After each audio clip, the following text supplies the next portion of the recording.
Hey folks, lately I've been thinking about why it is that we as human beings seem to so easily fall into the trap of tribalistic thinking, and I think there are several reasons for this.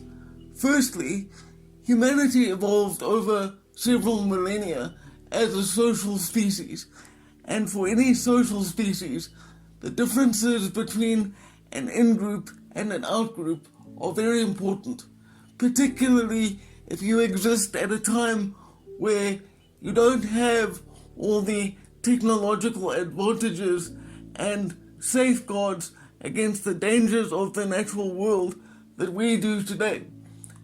If you're living within that paradigm, any force that could introduce chaos or a negative influence into your tribe represents an imminent and real danger.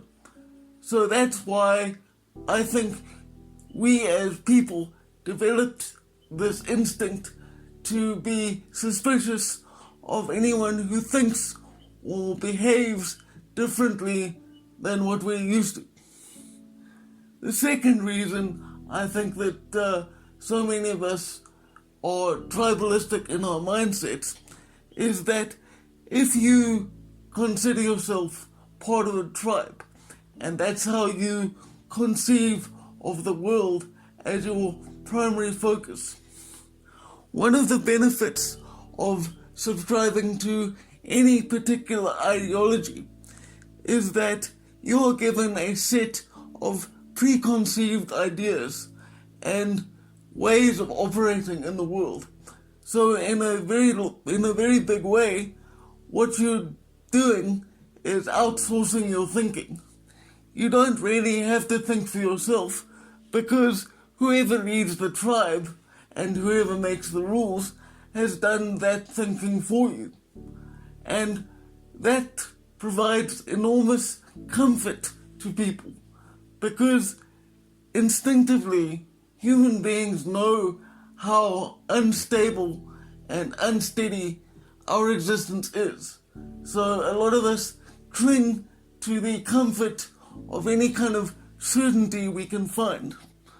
Because I will be the first to admit that if you choose not to think in a tribalistic way, it's often uncomfortable because there are things you have to confront, such as the thought, what if the people I align with and generally think the same as are wrong?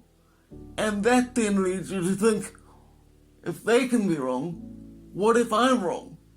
What if what I think, even if it makes me comfortable, is incorrect and doing damage in ways that I'm not yet aware of? Most people, sadly, would rather choose comfort over truth.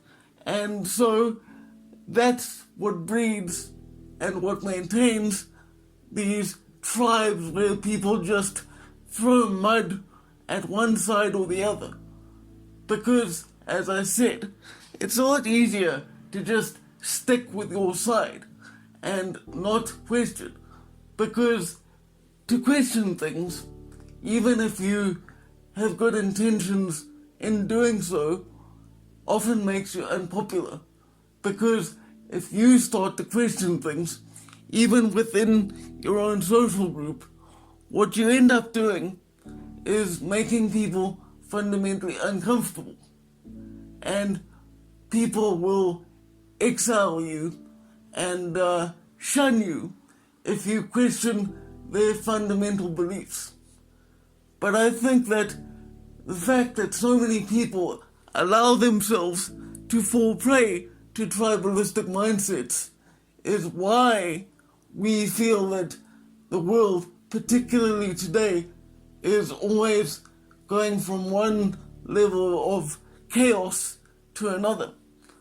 I think that one of the reasons tribalistic thinking is so prevalent today is actually social media. Because social media and its algorithms are designed specifically to foster the most engagement that it possibly can. Because the overall goal of social media websites like Facebook, Instagram, Twitter, TikTok, whatever, the goal of those sites is not to facilitate communication, no matter how much they claim that it is.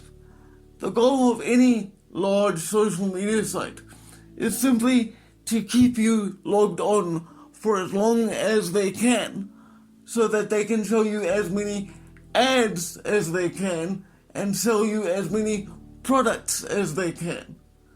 And what generally keeps people engaged the most is things that make them angry. Whether that's logical or not doesn't matter. The algorithm picks up on what gets you emotionally invested and feeds you more and more of that.